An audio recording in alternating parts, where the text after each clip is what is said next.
everyone. Welcome back to the Purpose Department podcast. Today we have a very special guest with us. This is my friend Cam, and I also have my dad here. So let's get into it today. What's going on, Jaiden? How you doing? Doing good. Good. Hey, Cam. So glad to have you, man. It's great to be here. We go back just a little bit. We've been in the trenches and served together and done some life together. But Yes, we have. I remember calling you, and because you've been staying in touch through social media, really. We've been staying in touch through that way and just catching up and following each other's lives and whatnot. And then the occasional reel or two. the occasional reel. Oh, and Cam's always got me jealous because of part of your business and what you're doing too as well. And because I love the ocean, love the beach. And so I keep tabs on all that and have a little bit of FOMO, you know, not going to lie there. But, you know, for all of you guys who are watching, I want to welcome you once again to the Purpose Department podcast. We truly appreciate you guys just giving us a follow, subscribing, doing all those things, giving some comments, stuff like that. But man, you know, to have Cam here today, so glad to have you, bro. So how you been? I've been good. Yeah, I can't complain. What I always say is I'm 4 shades darker than usual. Yeah. My hair is definitely like 5 shades lighter too. Bro, you got the highlights going for days. Had a lot of time in the sun. But yeah, I've been really happy and I'm super excited just to be here. So good seeing you guys today too. Yeah. You know, Yeah, it's been a hot minute. Jaiden's like a foot taller than when I last saw him, you know. And it's so cool just because, you know, we've spent a lot of time together at Mesa Church and just serving there. Yeah. And like I've always just seen you as a big visionary and just somebody who's like just brings a ton of creative energy to any space. Yeah. So like something like this doesn't seem far without like this totally within your reach. You know, you're definitely made for this mold. And this is just really cool to see. And I feel like anytime I get to be with you, it's always just a fun, good time, you know? So well, thanks, man. I'm excited. Yeah, we just spent, for those of you guys, I mean, we literally just spent like 45 minutes, an hour, like just catching up and then talking about everything and then some. Yeah. And then Jaiden's like, hey, Dad, we probably should have just recorded that. That could have been a great episode. I'm like, oh, well, yeah, it could have. But hey, you're getting the second helpings here. And but today, you know, I'm excited just to talk with Cam and kind of dive into his story and how you know, just how life has been unfolding and how he's been growing and learning and really stepping into his own purpose department in such a way. But like what we've been doing with each of these episodes, Jaiden, I'm going to turn the ball over to you, my son, and you're going to go ahead and give Cam a question and see what happens. I'm going to really test your surf history knowledge here. Hit me. All right. If you could learn lessons from a pro surfer that has not been famous in like the last 20 years, who would it be? Oh man, that's tough because I feel like all the top of mind surfers are more recent guys. So who's not been famous in the last 20 years? Yeah. Okay. Gotta think here for a second. I would say maybe Rob Machado. Oh, that's such a good I would say Rob Machado. One thing that I think guys like Rob Machado, and it's funny, and the reason I feel like I have license to say it, Rob Machado is famous early 2000s. Yeah. But I almost feel like I have license because whenever I ask kids, it's funny, at surf camp we do this thing where we do like surf trivia. Okay. Where we're like, when we're trying to like, there's a lot of moments like this at surf camp where you just need to kill 2 minutes like really fast. So like people don't get like, you know, like you're waiting for everyone to get their boards down to the beach, or like you're waiting for everyone else to get out of the water. There's like a lot of little transition moments. But anyway, surf trivia. I always ask kids like, hey, like name the famous surfer with the curly hair who was like the front man of Hurley for years. And kids are always like, what? Like, what's Hurley? What's Hurley? You know, or like the classic one is somebody will be like, in full honesty, they'll raise their hand and they'll be like, Big Z. From the animated movie, like Surf's Up, you know? Wow, or they'll, that penguin, right? Is that the penguin. Oh, they'll be like, like Cody Maverick. And you're like, oh. Best movie ever. Real life, you know, bring it to real life. But I would say Rob Machado. I think what I like about Rob Machado is one of the first, because, you know, there's a lot of controversy about how, like, surfing has always been a lifestyle sport, right? And surfing really, all of a sudden in like the 70s, it started to pick up a lot of traction as a competitive like elite world class thing, and it became this competitive machine. And then you have the takeoff of not just the competitive surf industry, but now like surfing has become an industry and a marketplace, right? Where we're trying to sell brands, we're trying to sell merch, we're trying to sell surf technology, we're trying to sell boards, the whole shebang, right? And so there's a lot of people who have kind of, the heart of surfing has always just been pure joy, community, lifestyle, to be one with the wave and be nature. One with the wave. Yeah, it was really paying respect and homage to the creation. Well, that's why the Samoans did it at first. Because they were like, they believed that it would just give them luck, and they believed that it was just a way to show off like their manliness. Because they knew how to surf with the 17-foot wooden boards. It's just crazy. Those Koa boards they weren't light. And they certainly weren't. I mean, definitely how you'd have to surf those and use your feet as fins, because the boards don't have anything. Right. Right. And I think granted too that you would literally build your own board. Yeah. Like you'd go find a tree and chop it down. Yeah. And you built it to fit you though.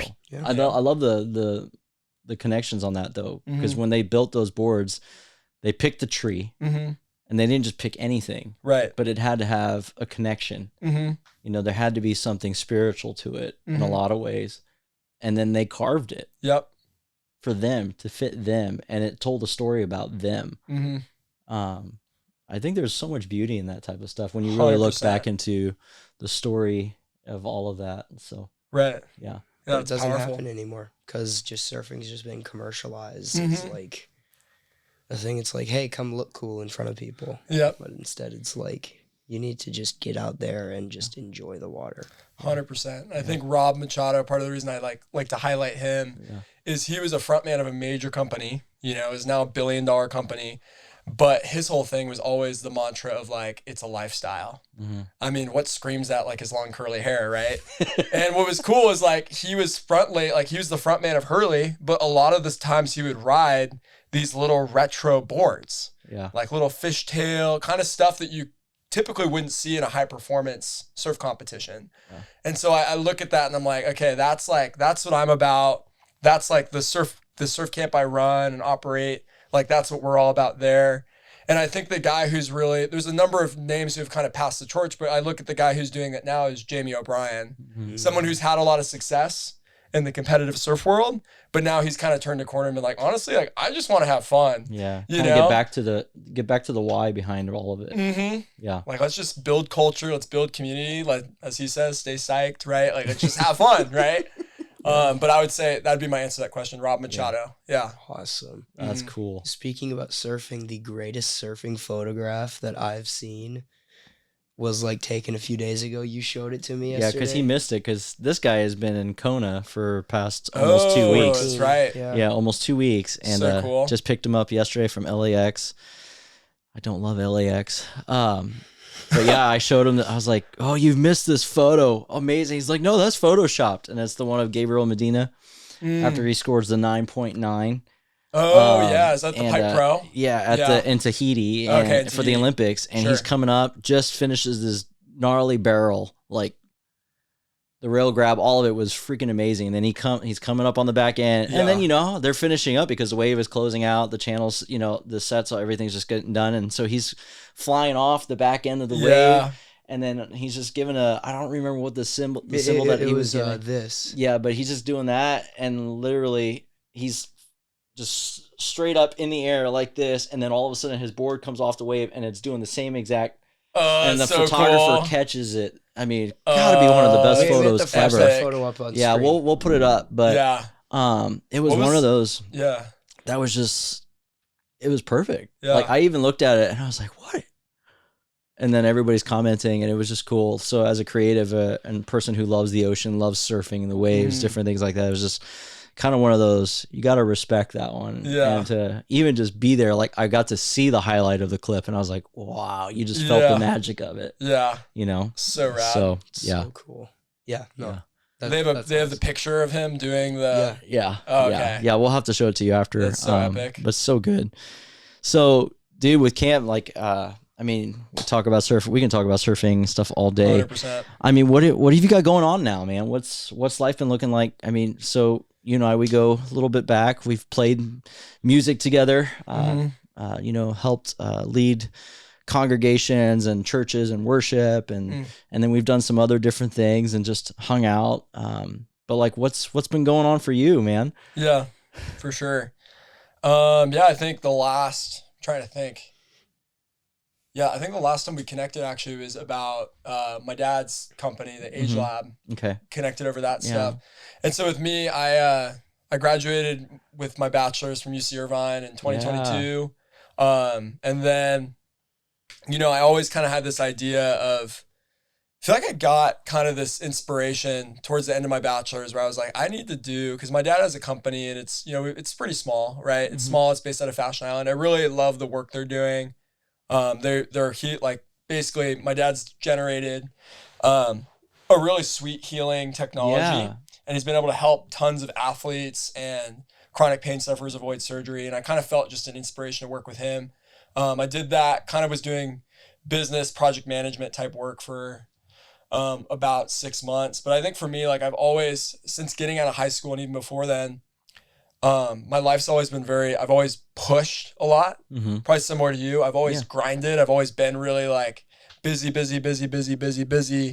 And I kind of hit a point when I was working with my dad where I was realizing like, man, like there's something in me isn't quite right and something's out of balance. And I kind of feel like this is like, it feels like I'm breaking, and I was really just mentally was struggling, physically like wasn't doing super hot either. And so I took time off, and I went to Calvary Chapel Bible College for a year. I was like basically on sabbatical. And I kind of just needed to hit the reset button. Yeah. And a big part of that is like, one of the biggest things I think when you're a part of the school I was at, the high school I was at was very high academic performing. The college I was at was very high academic performing. And one of the things you kind of fall into is this paradigm of like, hey, like my entire life existence, my entire being is based on how academically successful and eventually how vocationally successful I am. And I think for me, like it was something, because I'm a devout Christian, and I never would admit it on paper, but I was getting to a point where my whole being was kind of geared a certain way. And a lot of the people I was friends with from UC Irvine, God, like I love them all. I'm actually one of my close friends from there is getting married on Sunday. Awesome. And so we're celebrating tomorrow and like doing his rehearsal and having a little bachelor event too. It'll be fun. Heck yeah. But anyway, one thing that I was realizing is I had this whole paradigm, and so did all my friends. And the thing is like when you're under that paradigm, it pushes you to work really hard, which is great. But eventually, like it breaks you because you're always under this pressure and this burden. Like, oh, I gotta perform higher. I gotta do better. And so for me, I just realized I needed to kind of, in my own mind, I needed to flip the script. Okay. And for me, going to Bible college was kind of that ability to reset and gain freedom from that whole mindset, but also gain freedom from other habits as well. And so I just finished Bible college. The end of last year's, which is 2023. Okay. And now I've been back. And one of the things that inspired me at Bible college was this idea of like, I've always wanted to work in education. I've always like thought I'd enjoy it. Like I've been working at a surf school every summer since I was 15. I've always enjoyed working with the youth. And so one thing I wanted to pursue was just being a teacher. But back to that whole idea of like high academic performing, high vocational performance. Teachers, like God bless their souls and hearts, like they're wonderful people and they do a lot of good.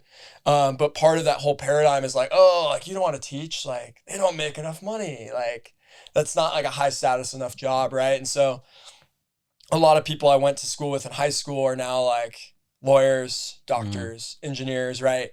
Good vocations, a lot of good there. I think those vocations, like, dude, they do so much good for us in society. And I'm really blessed by the friendships I have with people in those professions and just like how they think about things critically and just the brilliance of their minds and stuff.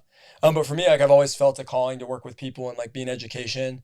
And I was always battling like that voice of like, oh, like I was always told in high school, because, I went to a high performing academic school, got into a 4-year right out of high school. And I was always told like, oh, you're gonna go out and you're gonna change things in the world. And so I'd always been like kind of like wanting to teach, but not letting myself do it because I was like, oh, I need to do something that makes more money, gotta go be a financial advisor, or go do something that's gonna like make the bank, you know?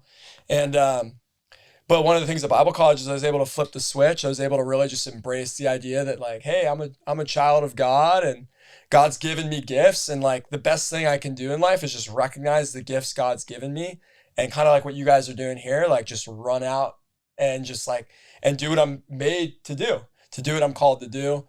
And so now the pivot I have going on now is I got back from Bible college. I just got hired recently to teach theology and leadership at Calvary Chapel Schools. And then also I became the owner of this surf camp that I've been at since I was 15. And so kind of a new thing that I'm stepping into. It's definitely a lot of my friends in corporate America are like, what are you doing with your life? You know? Yeah, I mean, especially after, going to UCI. Yeah. People don't just go to UCI just for the heck of it. 100%. Yeah. You know, I agree. I mean, yeah. their mascot is the anteaters. Like, yeah. they're, For sure. there is nothing athletic about anteaters, but Yeah. it's the idea of this is what they really push for. Yeah. And they pride themselves in. Right. You know, and I remember when you were going there and you were telling me about some of the different things, and I remember on the outside looking in, seeing the tension. Yep. That you were navigating. Yeah. The struggle of knowing where your focus groups of where you were studying and what they were pulling you towards, Mm-hmm. but yet deep down inside there was something different that wasn't Right. content yet. Yep. You know, and you did have a desire, and I remembered seeing you with people, and there were opportunities where you had to teach something, Mm-hmm. to impart something to Yep. someone. And it was cool to see how there was like a light. There was Yeah. something that just came to life on that. Mm-hmm. And that's where I know, and that's why I even reached out to you, because we've stayed in touch, like I said, over social media and different things like that, and just kind of followed each other and just been real supportive in those ways. And, Yeah. and I know like I've prayed for you and just different stuff. And, but just seeing that it was, and watching the socials with your Salty Grom Mm-hmm. stuff and seeing what was happening, and I could do nothing more than inside like my own heart, just smile Yeah. and be grateful Mm-hmm. for what you're experiencing and what you've been walking through. Yeah. But just like when I called you and asked you to come on here, I was like, dude, I want you to share kind of the process that you had to go through. Yeah. You know, because you're living out your purpose because of action Mm-hmm. and because of faith. But I guarantee it wasn't anything normal. Mm-hmm.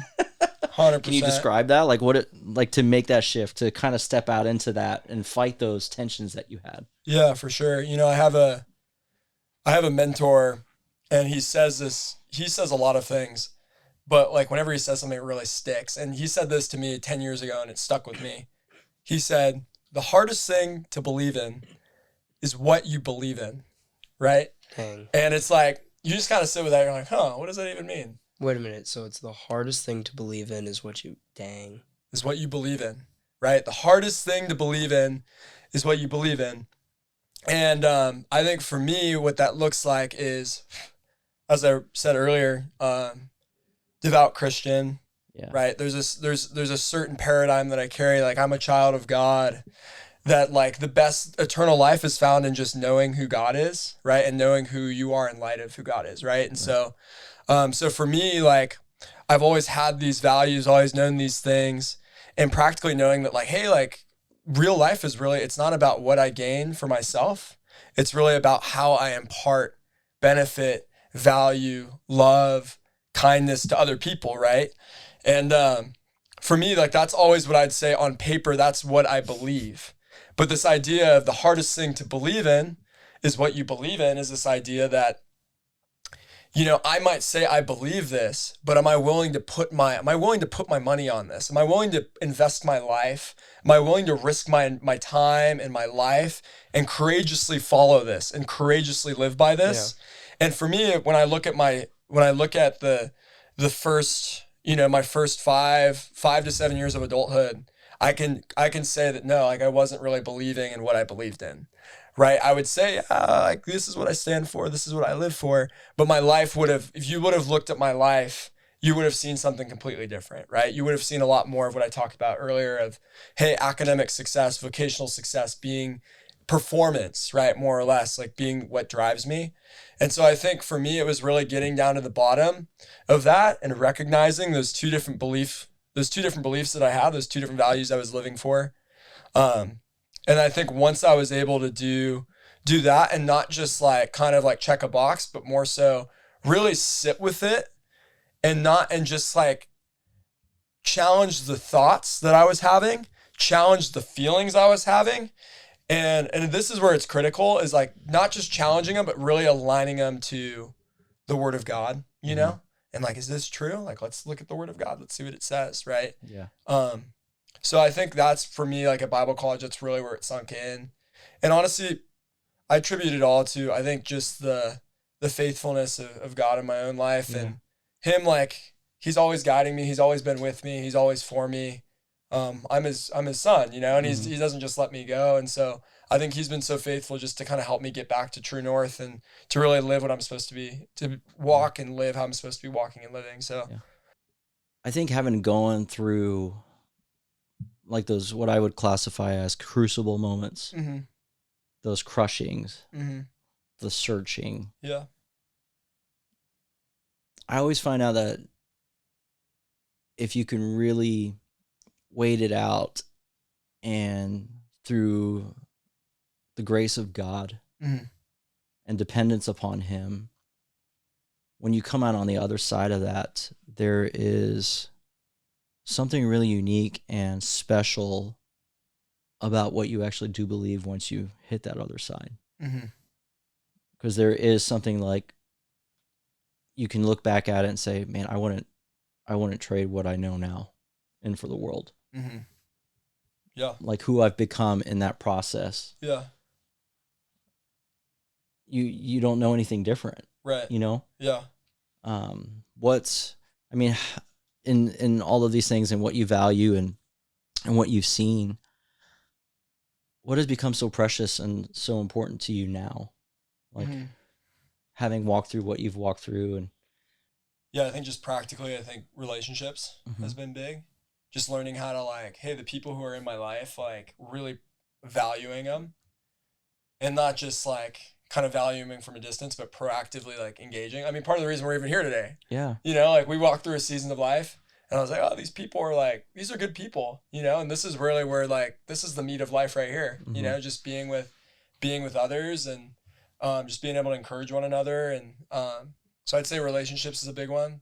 That was something a lot in my undergrad. I definitely kind of like, because I was so driven to perform, that was always something I was like sacrificing. Yeah. It's like I was sacrificing relationship at the altar of performance, you know? And so I'd say that's a big one. But I think honestly, I think it's funny. I'm one of those people, I don't like to talk about mental health too often, right? But I would say for me, my own mental health. That's been the biggest, the thing I've gotten from it is just learning like, hey, like you can have thoughts and even feelings that are destructive. And you literally like, you have the liberty and the freedom to check thoughts and feelings at the door. Right. I know that might sound super cliche, but for me, like it was a legitimate struggle for several years of my life where like an invasive thought or idea or paradigm would just come. And rather than checking it, like I would just like, I just kind of sit with it and let it linger, let it hang out. But kind of that whole paradigm of like the whole money thing, the whole vocational success thing, be like, oh, Cameron, like you're not making enough money. So like you're less than, you know, and I would just kind of let that linger. And I've got like going through that season of the sabbatical, like I've gotten to a place where like, hey, like if a thought comes and it's unwarranted and it's not what I believe, I'm just like, oh, that's weird. I just kind of check it. And then I keep having a good time with my life and keep doing what I know I'm supposed to be doing. And those things they don't trigger me. They don't upset me as much anymore. And that's been really cool. That's cool. I think another cool thing with that is like, I'm way less critical. I've found myself, and I'm not perfect in this by any means, but I'm finding myself being more gracious towards myself gracious towards other people. That's good. Less critical of myself and less critical of others, you know, and that's been huge. Cause I've always erred on the side of being very like nitpicky and like, oh, how are people doing? Like, how's this going? Like, how are people doing this? Like, you know, it's a gift God's given me. I've always been more of like kind of type A executive type person, but there's a time and a place, you know, and I think like grace is always a good thing. Kindness is always a good thing. So well, I think the thoughts that we entertain, the thoughts that we allow into our lives, they really build the framework of how we live our life. Yeah. You know, our thoughts, our mental patterns, our mental constructs that we have, they build the framework of how we live. And so if we're not able to grab a hold of those things, to take, like what the Bible says, to take those thoughts captive. Right.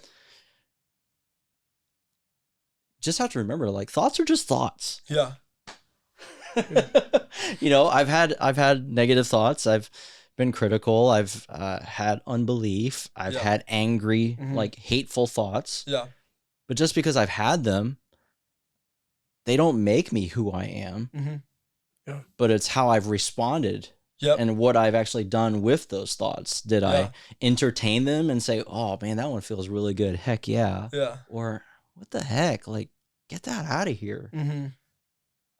That's something that I had to grow with over these last like 14 almost 14 days. I like, bet. I thought you were going to say 14 years. I'm like, well, of course, bro. I was like, come on, son. Like, this is why 14 years of life experience, I have learned not many things. My toddler years, I don't remember much. I just know that you guys helped me to live. Yeah. So no, but over the 14 days, I had to deal with that. Like, I just had to deal with saying like, my thoughts are not like what define me. Like my past is not what defines me.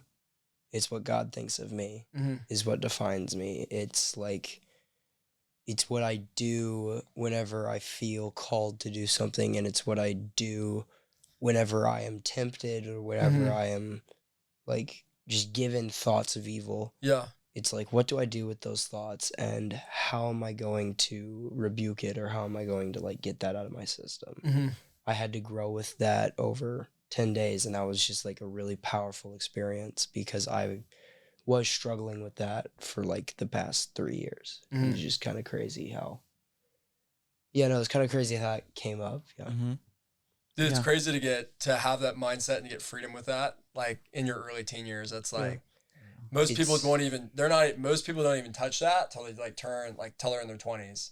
They don't even realize like, oh, I should second guess the thoughts that like come into my mind, you know? Yeah. It's also the fear of man. Yeah. It's like another thing that you talked about, like not having enough money. Yeah. Like thinking about like people are like, oh, you're going to go into teaching. It's you're going to be so good. Right. It's like, just throw out the fear of man and do what you feel you're being called to do, and go and try to achieve your purpose. Yeah. Yeah. And I would even say it's not even just the fear of man, like throw it like, get all that type of stuff. Even the fear of you not being good enough, right? The insecurities, like getting rid of all of that stuff. But I think the other struggle, or the other thing that helps add to that, adds to the battle, adds to the tension that we have to walk through, is that I'm a visual person. Yep. I'm really creative, and I look at certain things and I love having models. I love having systems or like frameworks, like we've talked about it even. So the whole mental process and different things, like for sure. There's a framework that's been built for, hey, you go to a 4-year college like UCI. Yep. This is how your life should look like. 100%. Just like for me, having been in full-time ministry and pastoring for almost like 19 years and stuff, there should have been like a framework that I would have to kind of gauge by, or but I've understood and realized the more and more with each passing day that when I look back at how God has walked me through in my life, none of those things were conventional. None of those things fit the perfect mold of how your life should be, or how you should navigate your life. But it looked completely different. Right. And it required a whole lot of stuff that I sure didn't think about happening or having to walk through. Yeah. I mean, what's that been like for you? Yeah, I love how we're getting kind of back to this idea of like walking, kind of like doing something that's uncharted. honestly, it's been cool. I think it's there's an old like Calvary Chapel saying, it gets dropped, like when I was at Bible college, just get dropped a lot. Chuck Smith used to say, "Blessed are the flexible," right? Because they're not going to be easily broken. And I think that's probably the biggest thing is like, there's this like combination of like you're doing something unconventional, it hasn't been charted before. And in some ways it's really hard because it's not like a typical, like a lot of jobs you walk in, it's like, all right, here's the plan. Here's what you're going to do 9 to 5 or 9 to 3 or whatever it is. Yeah. And here's what we're going to get done. And here's 50 years of data to back up that what we're doing works. Right. Yeah. You know, I could never, I could like, sorry to interrupt you, but I could never go into that kind of job and just be like, so you're going to give me all this data that says it's working, that like said it worked, but also times are changing. Mm-hmm. And things are becoming more and more different, and people are growing, people are maturing. They are. And people are just thinking differently. So I don't think I could ever go into a 9 to 5 where they say, here's 60 years of data that says that our system has worked this long. And right. Like, maybe you need to start changing your system because those graphs are inevitably going to be wrong. Yeah. Yeah, sorry, I just had that. No, that's good. That's good. That's good. No, that's a good way to think. And honestly, I think the way the world's expand, like the way technology is changing things, the way society is changing very quickly. That's like, dude, that's a great head to have on your shoulders, right? And that's kind of like, but I will say as somebody with my wiring, like I've always been good at math. I was planning to be a math teacher. I ended up teaching theology this year, but I'm probably eventually going to switch back into teaching math. Yeah. Math is where my brain's at. I'm like, there's a Lucky. way to do it. There's a system, there's a process, there's an algorithm. Let's just like punch in the numbers, throw it in as input and get the output. Like, let's get this dialed in, you know? That's always been the way I kind of approach life. And it's, with what I'm doing now, you know, owning this surf school, because I think that's really the most unconventional thing I'm doing. Teaching, it's like we're figuring it out. You know, I got mentors, I'm a part of a school that's been around a while. They're at least helping me out there. But with the surf school, it's like it's uncharted water for sure. And I think my thing is like I've realized the biggest thing is just being gracious enough, being kind enough and gracious enough towards myself and towards others, where we're like, I'm actually willing to take risks. Yeah. You know, and I'm willing to like, hey, like, for example, like for me, I'm like, one thing I'm learning is just like, I'm just gonna be real. This was the lowest enrolling summer that we've had in a decade. Okay. And a lot of that's just the economy's in a state of stagflation, right? That's part of it. But it's also the reality that I bought a business that is it's a great model. It's a great business.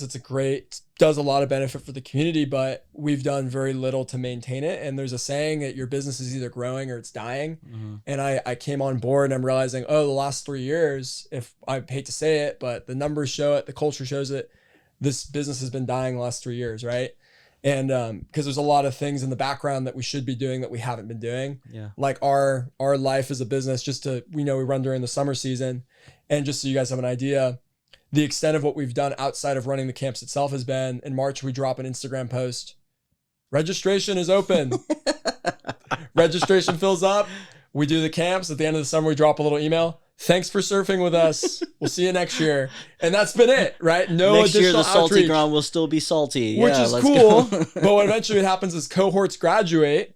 Yeah. And you do that one summer, it's like, we got our 300 kids in, cool. Next summer, hey, we still got our 300. Next summer, it's like, we got 200, but hey, we got 200. And now this summer, it's like, we got 150, 175. And it's just over the years kind of been decaying. So one thing I'm learning is like, okay, I'm trying to bring more life and energy and growth to this thing. And now I'm kind of just hitting the fan running. And we did one marketing event last fall, and it was my first one doing it. Spent way too much money on it. Didn't get a single, got lots of leads, didn't get a single booking from it. And it's one of those things where I was like, okay, it's not a big deal. Like I'm learning how to put on my pants with this thing. And it's cool, you know? Yeah. And it just because I throw energy and finances and resources. So that's been the biggest thing, is just kind of having to learn. But the reality is, it's beautiful, is if you look at life critically, there's been like someone has had to go through this process. Yeah. You know? And there's been thousands, hundreds of thousands of people who have literally had to step in and be like, okay, like we're going to step out in faith. We're going to do things that are unconventional, and we're going to believe that we're going to see something come forth. And if not, we're at least going to grow from this, you know? And so that's where I find myself today. I'm doing something that I wouldn't have dreamed when I first started UCI that I'd be doing when I got out of college, you know? And so that's been really sweet. But honestly, what I want to hear more about, and I know we're probably pressed for time here too, but I want to hear about like how, like for the whole unconventional route for you, man, like, cause this is really cool, you know? I just see the reels on Instagram, but I just want to hear more about that. Cause I know you've existed in this kind of space way longer than I have. Yeah. You know? I actually have a question that like lines up kind of perfectly with that. Sure. It was, why might God choose to reveal our purpose in unexpected ways? Like, what kind of unexpected ways has God revealed your guys' purposes? Just stuff like that. I think now that I've, living out this full entrepreneurial life, right? I mean, you're in it. You're in the grind of it. I have my whys. It's for the people. It's to be a light, in the darkness, to love people, to help bring things to a reality that aren't existent yet. Right. So I bring the faith to the equation. But I think the unexpected stuff and what God's been doing, it's always been reflecting back on like, who am I becoming? So it's not even about what I do. It's not even about the business. But it's who am I as Pete Campbell? Like, who are you? Who am I becoming in this process? Who am I becoming because I'm walking out my purpose? I think that's kind of where it's at for me. Yeah. And the more and more I try to focus on the other things, God always keeps bringing it back. Yeah. Because all of it hinges on my personal growth. Yeah. And that's what I'm realizing. So it's just like, for a person of faith who says that they believe in God, guess what? Your relationship with the Lord, like, you can't save yourself. Only God can. But guess what? Who's in control and responsible for growth in that relationship? Me. I got to make myself available. Yep. I got to make myself present. I have to put myself in those situations and create those times and set aside priorities for what's really important. Right. And when I do those things and I then shift it to be in the right balance of what God wants from me, then that's when a lot of the other stuff will take care of itself. How would you say, kind of like on, stepping out into the venture? Yeah. Doing this new thing. You talked about how it's about who you're becoming, right? Yeah. What would you say, like, if you could say practical touch points the last year or so doing this, like, what are how would you say what are you becoming? Like, if you're going to kind of describe it practically, character or what does that look like? I would say security.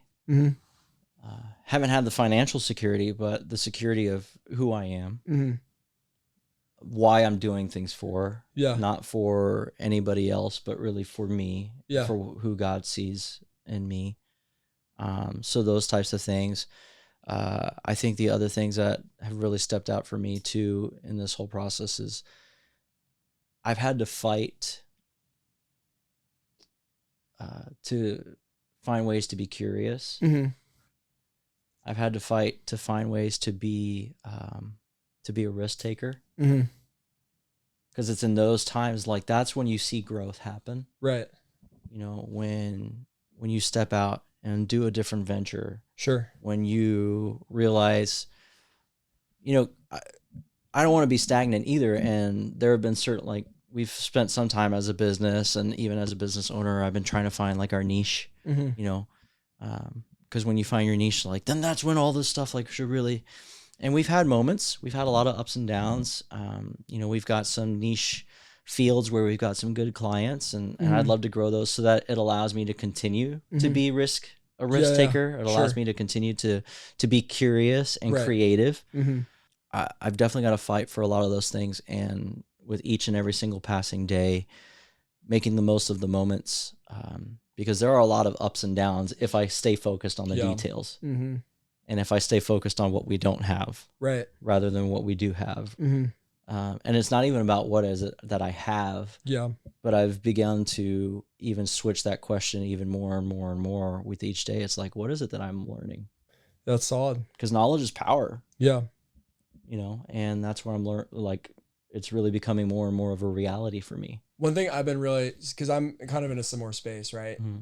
Where with, you know, it's funny. I think a lot of, in America, especially, we really idolize this idea of being a business owner. Like, wow, it's great. It is great. It is awesome. But it's hard. It's cool, you know? Yeah. But one of the first things I tell people is when they're like, wow, like, hey, you're a business owner. One of the first things I tell people is like, and I'm just gonna be a little blunt here. I'm like, this isn't nearly as sexy as you think it is, you know? Right. And I think part of the reason I say that is because it's like you said, it's a lot of work. But yeah, like you're bearing the risk of the success of the whole thing, right? Yeah. And what's cool is, you know, in some sense, it's like, it's cool. Because like, oh, if I work hard, if I do X, Y, and Z, you know, like, oh, like we'll see more success and we'll be able to impact more people, you know, and there's more freedom and liberty in that space. But part of the problem is like, sometimes like, even when I'm working harder, sometimes like things just aren't picking up. Yeah. Right. And, but one thing I've found that's been super helpful is like, even when something isn't necessarily like related to the specific operation, like it's not necessarily in our box, right? Like any way that I'm building, like bringing synergy, any way that we're bringing synergy, any way that we're providing like flow and excitement is a good thing. So like recently we've been running like a bunch of like nonprofit clinics, and it's been one of those things where it's like something we've never done before.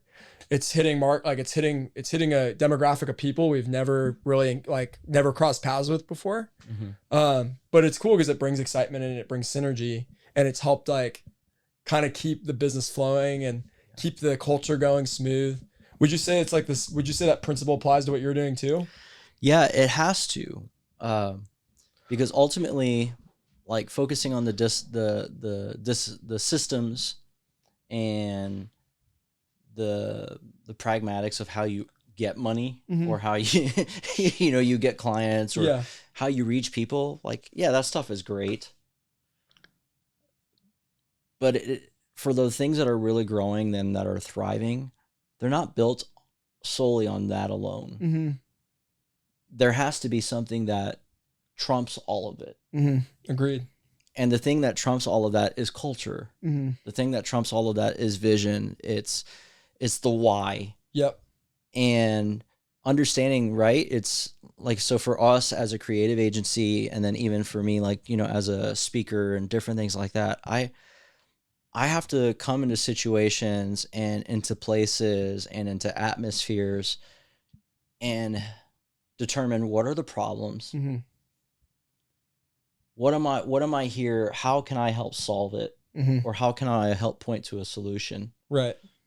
You know, there are only certain things like Cam for you and your business and all of the stuff that you've gone through. There are only things that you as the business owner can do. It's true. And the buck stops with you. Yep. And how you do on those things, how you do, and not just maintaining, but how you feed life into it. Yep. How you create space for growth. Yep. For it to breathe. 100%. You know, last time I checked, like when we're doing sports and activities and different things like that, and you go through a workout, you get your heart rate up to this certain point, but guess what? You eventually have to go into a rest period. Yep. And those are okay. Yep. So even as a business owner, like in our culture today, we want to go nonstop. We got to pedal to the metal. We got to burn ourselves the hell out. Like whatever it is. No, you've got to find the rhythms and the moments. And then it's in those different rhythms and in those different peaks and valleys, that's when you then lean into the real reasons why. Because those will help prepare you and refuel you for what's coming next. I just thought of this. Having a business kind of like surfing, you have to wait until the perfect wave, and you have to ride it all the way back to the beach so that you don't have to swim back. And then sometimes after you ride it back, you have to swim back out to go catch another one. So it's always just following the waves, and it's always just going When's the next with the set flow. coming in? Yeah. You That's always brilliant. just have to be able to track it. Yeah, I love that. so much truth in that. Mm-hmm. That's a lot of truth in that. But I think, and here's the other part that's really cool, is finding a freaking community and finding a group of people. So if you want to think about surfing, there's nothing that's as magical as when you're all just waiting, you know, kind of sitting out there. Mm-hmm. Everything seems to slow down. You're looking at the sets as they roll in, trying to figure out, am I going to try and go for that one? Is that my priority right now? Or you can have the opportunity to say, you know, I'm just going to lay back. Yeah. And just kind of weigh the waters a little bit. Mm-hmm. But when you do it with groups of people and stuff too, it really does bring some magic to the moment, you know? 100%. So I love that, Jay. That's good. Yeah, that's great. I love just the idea of, because with surf, it's like, there's a combination of things. There's like the force of the wave, but then there's also like, you need a wave to surf, but you also need to be a surfer who has skill, right? And so with business, it's like, yeah, like there's an element to which it's outside of your control. Like you got to ride the wave, right? You're in this space, like maybe you're in a market or you're in a field and there's all these different things happening. And there's this element of risk regardless of how skilled you are. Right. But then you also need the skill to be able to navigate it and to do it well. Like that's kind of, I think you hit it. That's a great analogy. It's one I'm definitely like, I'm putting that in my back pocket. Heck yeah, dude. Saving that for later for sure. But yeah, I agree with you. Like with community, like I know for me, like I'll be real, like Salty Grom was a really hard thing to do in the winter and in the spring. Cause like I was just, my work life looked a lot like me just being at my laptop 3 to 4 hours, like just in little 3 to 4 hour segments here and there. And yeah, that got old quick. And then the second we started running events and camps, I was like, okay, this is why I do this. Like, this is awesome. Like just being with people, building community and seeing that in real time. I'm like, this is where it's at, you know? Yeah. But the reality is a lot of times I think just kind of it's like the bread and butter of event planning. Like you have to do X amount of prep hours to see the fruit of that labor, you know? Yeah, maybe there's a way to that's probably something I'm going to work on in the future, is just even involving other people and just like the parts that have been kind of monotonous and solo up to this point, you know? Yeah. But yeah. I would definitely say, bro, find the tasks, find the different things that are easy to replicate so that you can multiply yourself, especially in your business. Right. So like with your field, your why. Right. There's a repeating cycle that happens for you. Right. Figure out what that cycle is, and then knowing, all right, this is when I need to get in. This is when I need to get out. This is when we need to really get in. Yep. And keep doing that, and knowing when that's when we put everything in. And then that's when you'll understand for your field and for your focus group, like this is how this thing works. This is how this machine works. And learn how to master that machine, you know, and continue to better yourself in that. You know, I would encourage you in that way. Cause I mean, I've just thinking about your business and all those different things. Like I've got all these ideas in my head. I'm like, I'm going to have to ask you some of these once we get off. Yeah, for sure. But it's opportunities, right? You're never going to get opportunities if you don't step out and actually do something. 100%. And so you won't catch a wave unless you paddle out, you know? Yeah. And paddling out, that's the some days is not some days is not fun. Some days is not fun, but I tell you, once you get out there, and there's a lot of beauty in it. A lot of beauty in it, man. I mean, it's God's creation, man. 100%. I love the freaking beach, dude. Yeah. Yeah. Don't get me started. Yeah. So I know I was joking with this guy when I was talking to him. I was like, I'm gonna have to go get my like 5 shades of spray tan, be like Ross from Friends. Please don't. And oh my gosh, or whatever, like dude, that clip is so funny. That clip is so good. Get sprayed the same side over and over again, just so I can match up with you and compete. But anyway, dude, bro, honestly, I love you, man. And I'm glad we've gotten to connect again and continue to support each other. Yeah, man, this was fun. Yeah. So for those of you guys who are watching or listening, hey, why don't you just take a moment and send a message or give a call or something to someone that you know and just tell them how you're thinking about them. And because this type of stuff is good. It's good for the soul, good for the heart. Pray for them. Yeah, pray for them, all that stuff. And but like I said, hey, subscribe, leave us some of your thoughts, comments, and stay tuned for the next episode. And once again, thanks for the Purpose Department. So peace out, guys. Yeah.